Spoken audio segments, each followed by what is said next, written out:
Hey guys, welcome back to Medical Coding with Blue.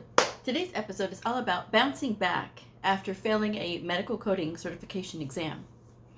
If you are brand new to my channel, welcome. I am Blue, I'm a medical coder. Okay guys, so I got this message from a viewer about failing the exam, but I want to say this first. The way that my messages come out is very organic to me. It's how I feel, it's what I'm thinking in that moment. But it comes from the heart. It comes from a place of experience. It comes from a place of, I know what it takes to be in this industry. I know what it takes to be successful. And I want that for all of you. And I've always wanted that for all of you. So sometimes when I say things like, some people want to be spoon-fed, I'm not referring to everybody. Certainly with that. The people that I'm referring to when I say things like that is when I've said something in the video, especially in the video, and people will still comment, well, where can I find this? Where can I find that? What do you suggest about this? I did a video talking about risk adjustment coding and how long you should be in risk adjustment coding. And that was one of the first questions that somebody had asked. And this is a viewer who has regularly viewed my shows. And so to get that question, is a little ridiculous. And that's spoon feeding, Or somebody says, well, where's the link for this? Where's the link for that? When it's already in the description box. Again, spoon feeding. So I got this message from this lady, and she's referring to a video that I did about a lady that took a test last year, and she failed it. And she had all this year to study for her exam. She's taking the CCS. Had the whole year to study. And now she wants to devote the last 6 weeks of the year, which was last year, right, 2024, to studying. And she was asking me, what are the shortcuts? What are the test-taking tips and things like that? The process of elimination tips and things. That's what she was asking for. I don't do that. If you're coming to my channel, it's because you want to learn the right way. I am not about gimmicks and sales tactics and any of that stuff, because that's not what I do here. I talk about the career field. I talk about a lot of things that are related to coding. And so I want y'all to be prepared when you're going down the outside. If you are asking me what shortcuts you should take, or what are some test taking tips or whatever for like stuff like that, you're not ready. You are only supposed to be taking these exams when you are ready to display your competence. If you are not, and you're trying to guess your way through a test, that it's not the right time for you to take the test. You need to be studying. And I always say, guys, you have to be studying 20 hours per week. It doesn't matter if you have kids, a family, somebody to take care of, a full-time job. It does not matter. If it is important to you, you will make the time for it. I've said many times, it's very easy to hit 20 hours per week. 30 minutes in the morning, 30 minutes at lunchtime, 30 minutes on your drive home. You could be listening to something. You could be using flashcards at your lunchtime, right? And then you come home and you study for 1 hour, and then you take a break, and then you come back to it and study for another hour. That's 3.5 hours. You do this for 5 days a week. That's 17.5 hours. And then you have 2.5 hours on a Saturday or Sunday to be studying, and then you've got your 20 hours in the week. And then you can go and do whatever it is that you want to do. It's not such a huge amount of time, but if you are using that time wisely, your 30 minutes or your 1 hour of time, and you're working through the workbooks, or you're reading a chapter, you're doing all of these things, you're working through the workbooks, that's going to set you up for success a heck of a lot better than just trying to just, get your way through it just by cutting corners and stuff. Because to me, that's not right. It's just wrong to do that. So in the video, I had talked about that, no, I don't do that. That this is what you have to do if you're going to prepare for these exams. Well, this lady, I don't know if she was offended herself or what her deal was, but she sent me this message. But I want to say this: the way that I come out with my messages is going to be very direct. It's very to the point. And again, it comes from a place of love, believe it or not. Because sometimes when you're very nice and sweet, people don't want to listen. But I noticed that as a YouTube content creator, when I used to say things and be real sweet and nice and, and then you just real gingerly about it, and then people just take advantage and they don't want to listen, and they want to say things over and over again. But then the second I said, you know what, I'm just going to say it whatever way, because apparently people are not listening. And then all of a sudden people started listening, and then my channel started to grow. So I was just like, you know what, I'm gonna be myself. I'm gonna say this in the most direct way, because that's what people respond to, is being very directly told, hey, this is what you got to do and this other way is wrong. So like I said, you're never going to change me. You're never going to change my my approach. You're never going to change anything that I do, because what I am doing is working. And I love this industry so much because of everything that it has given me. It has saved me during the most challenging times of my life. It has given me something to look forward to. It has helped me to meet new people. I am a better person because of it. Because this field has literally made me work on my speaking skills, public speaking skills, my teaching skills. It's helped me to obviously be a better coder, and be a better engager, with the community and things like that. So because of that, this is my giving back. This is my giving back. And I have so many videos on my channel. I have over 1,300 videos. And there's so many things that people, like, they want to know about all this mentoring stuff. This is my form of mentor, okay? I cannot do this personally one-on-one. If you want personally one-on-one, you have to book an appointment. And there's just no way around it, because every single question that you have, I guarantee you, I have already done a video about it. So that's what I'm going to say to you. And if that's what you want, then you're going to have to get a session, because I have a lot of responsibility. It's not just full-time work that I do. I have a whole thing. You know how they say you have your 9 to 5? And I also have a 5 to 9 where I'm doing YouTube, I'm doing Patreon, I'm doing all of these with my clients and things like that. So again, guys, my time is very precious, as is yours. So that's why, if you want to do this, if you want my personal time, then you're going to have to book an appointment with me. But here's the thing, guys. I'm going to read this comment, this message that I got. But I want you to understand that anything that I say is not personal. It is so that you all will hear my message, and that you all will think about what you're doing. Because sometimes people are just, they get so excited, and then they want to buy all these things. And, oh, if I buy this prep program and that prep program and this prep and that prep class, then I'll pass the test. And you can buy all these prep courses that you want to, but that's not going to mean a hill of beans if you're not actually practicing. Because the practicing is what's going to get you where you need to be, and it's going to get you more confident. But let me read this, and I'm going to get into it. So here we go. That was a long one, but oh well. The viewer says, "Hi Blue, I don't need to be spoon-fed, right? I just need some inspiration. Like, I don't have 1,300 videos on my channel that are inspiring. I have been working for 9 months and have a lot of knowledge. I failed my first exam, and I'm assuming that it's a CPC exam based on the scores that she was breaking down to me. I could use some advice. I am not like the woman who wrote in on December 12th. I have boys and no money. I work very hard. I just need someone to talk to. I did a self-taught course through Career Step. I did well, but I only got a 44% on my exam. I watched the video about reading the guidelines. I really like this, and I will begin this again. I do not want you to be mad at me for asking for help. I really want to do this. Thank you for your time." And it kind of irked me the wrong way when she said, "I don't want you to be mad." It's not that I'm mad. It's just that there's sometimes these things are common sense. She said that she worked very hard, and you may feel like you're working very hard, but the highest score that she got in any of the coding specialty for the coding portion was a 67.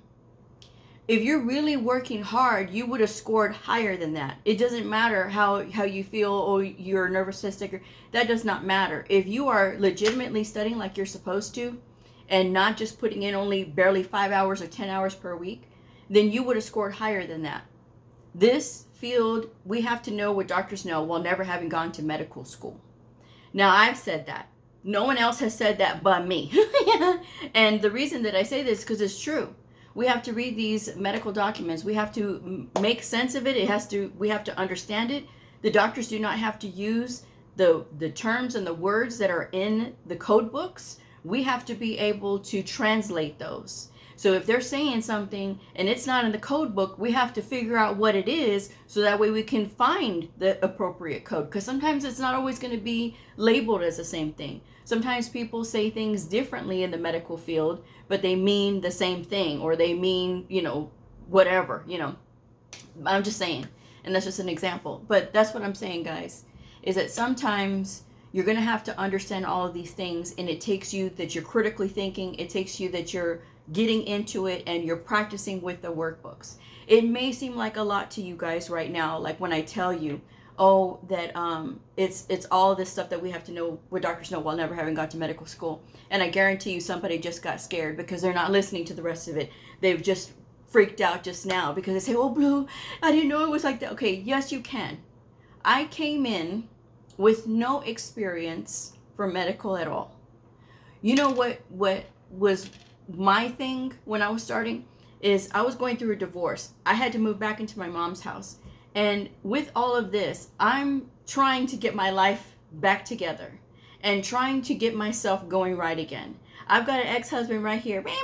As soon as he could say anything about me going back to school, that was exactly where he was at, knowing full well that I could do this. So it's like, okay, you know what? I'm gonna prove you wrong. I'm going to make sure that I get back up on my feet. I'm gonna get myself going again, because that's what I was gonna do, and that's exactly what I did.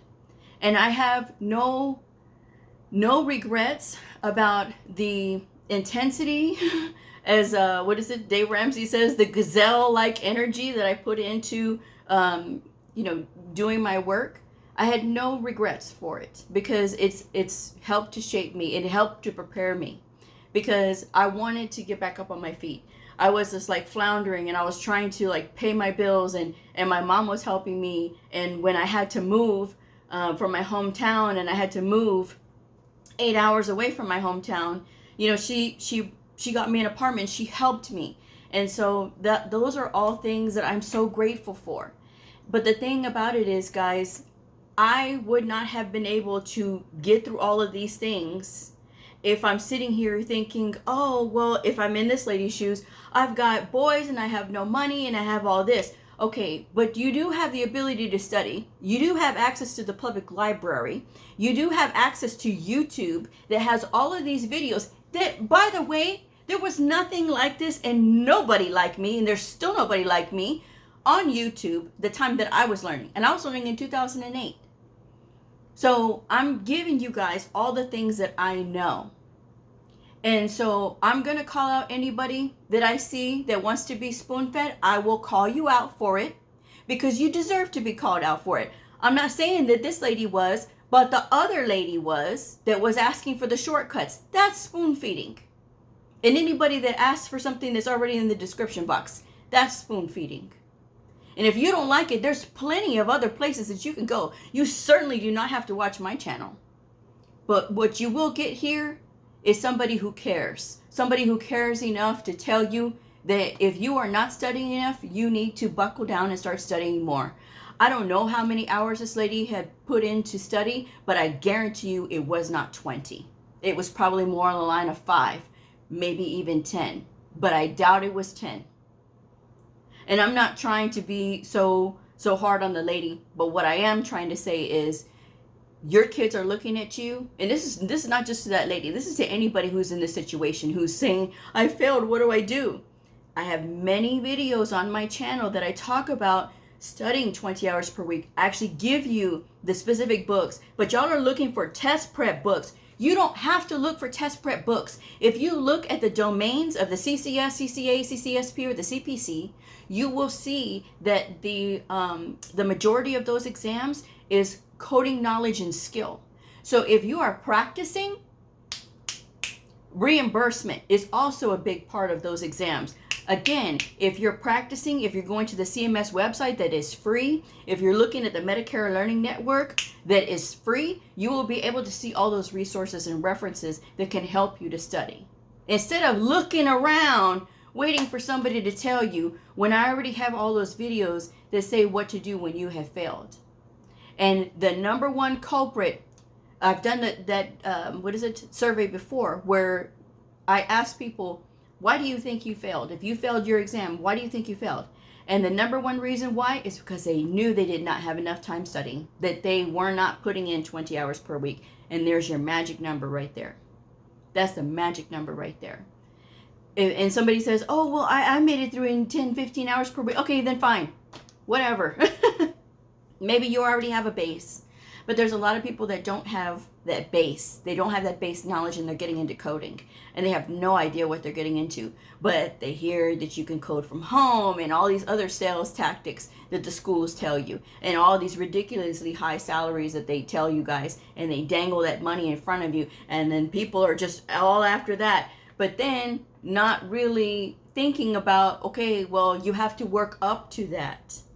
And that's exactly what this field is going to require of you to do. But if you're not so distracted with the money, like I wasn't, I was just like, hey, I just need to get a job. That's all I need to do, because I was fulfilling the terms of my contract, right? With the, it was WIA at the time. Now it's WIOA, right? The Workforce Innovation and Opportunity Act. That's who I went through because I was unemployed. They paid for me to go back to school for coding. I was a self-paced coding course, and I said, okay. I went to the trade school, and they sat me in front of a computer and told me, here, learn. So I learned. I buckled down. I did what I had to do. I ignored everything else. I ignored all the noise. I ignored all the other things around me. I had my mom, who was a wonderful support, and I will always thank my mom, because she is the reason that I have my career today. And I need y'all guys to know that you're going to have some people who are going to be extremely supportive of you, like your parents, maybe it's a sibling or somebody. And then there's going to be people around you that are going to be hating, okay? And that's going to be a big distractor, because you're sitting here thinking about these other people when you should be concentrating on studying. Or you're trying to go into these Facebook groups, like I tell y'all not to, and listening to all these other people cry and whine because they were being greedy and they're just after the money. And now they don't get it because they don't understand why they failed their exam for not putting in the time. If you are not doing like you're supposed to do, it will show. The industry is very transparent that way. It will show. All the things that you're not doing, it will show. And even if you guess your way through a test, guess what happens when you get out into the real world? They're going to give you an assessment test. And they give you this assessment test, and guess what's going to happen? If you start failing it, then you're going to see really quickly you're not going to get hired. This lady says she's going to take this test again on the 14th, which may be tomorrow. I don't know. She didn't say February 14th. She just said she's going to take it again on the 14th. Why would you take the test again so soon when you had such a low score?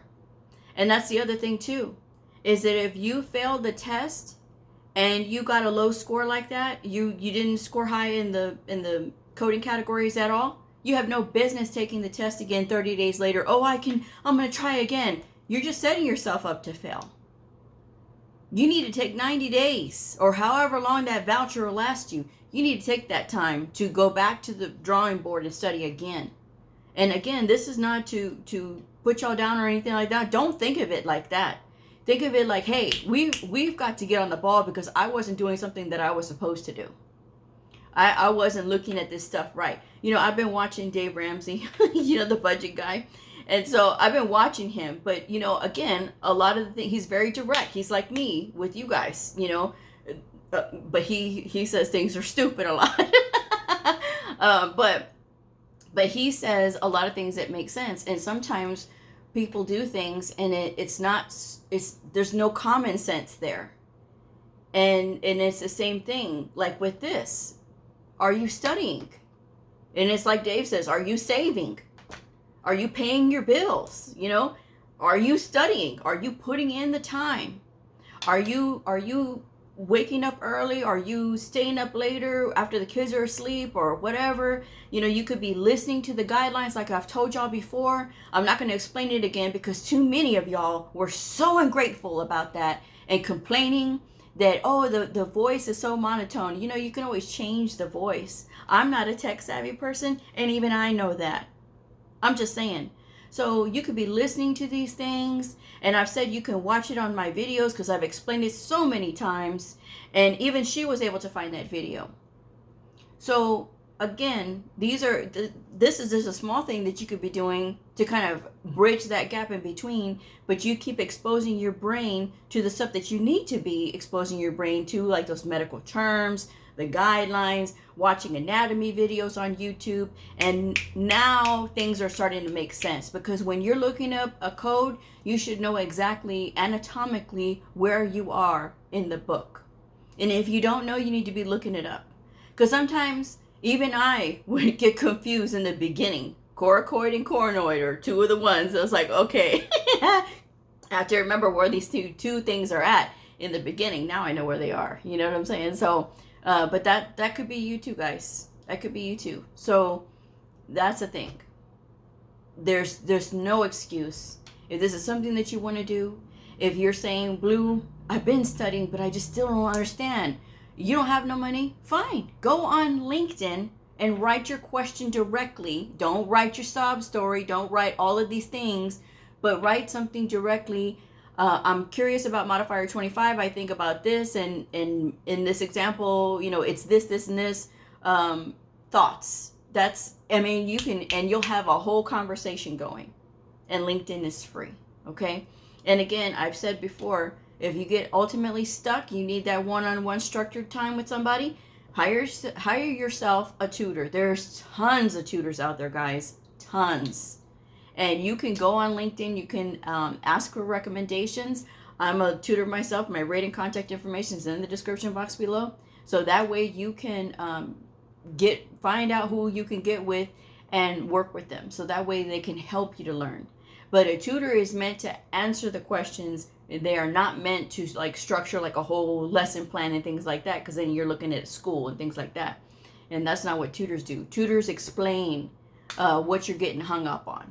Okay, so I'm playing with this little thing here. But that's the thing that you guys have to know. Okay, this is very, very simple stuff to do. It is very simple, but it's very hard to do. It's to fit that time in.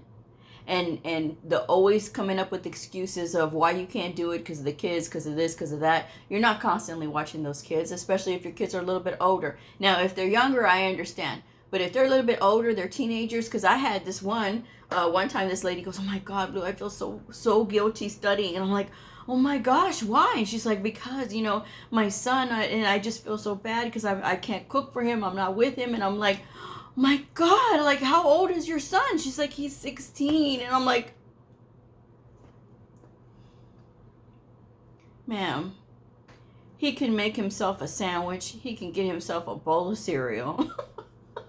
I mean, if they can't do that by 16, we need to do some remedial things with cooking, okay? Because trust me, I was cooking full meals at 16. Younger than that, probably was 14, 15 years old, cooking full meals. I mean, and I've always helped my mom cook, when I was a kid. So, and then it's just you just get to be a teenager and then you start cooking full meals. I mean, it's not that hard, you know what I'm saying? So, and there's safe ways of cooking, okay? Again, you can make a sandwich without, making anything on the oven or the stove or anything like that. So, but I mean, come on, the kids have to learn to do things on their own, especially if they're teenagers, show them and then let them see you studying. Because for all my parents out there, there's a lot of these kids nowadays, they don't want to study. And sometimes it's because they hear other people around them say, I don't like school, I don't like school. Sometimes adults don't like school.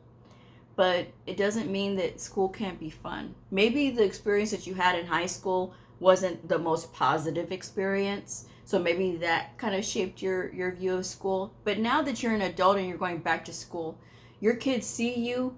They may not understand it right now, but trust me, later on, when they think back, when they get to adulthood and they think back to the time that you were in school and you were working hard and you were making those sacrifices with your time and you were actually sticking with something, that's going to be a good role model for them, because they're going to see that and they're going to know, okay, well, this is what I have to do, because kids model what they see. They model what they see. And I could get into a whole thing about school, because I love school.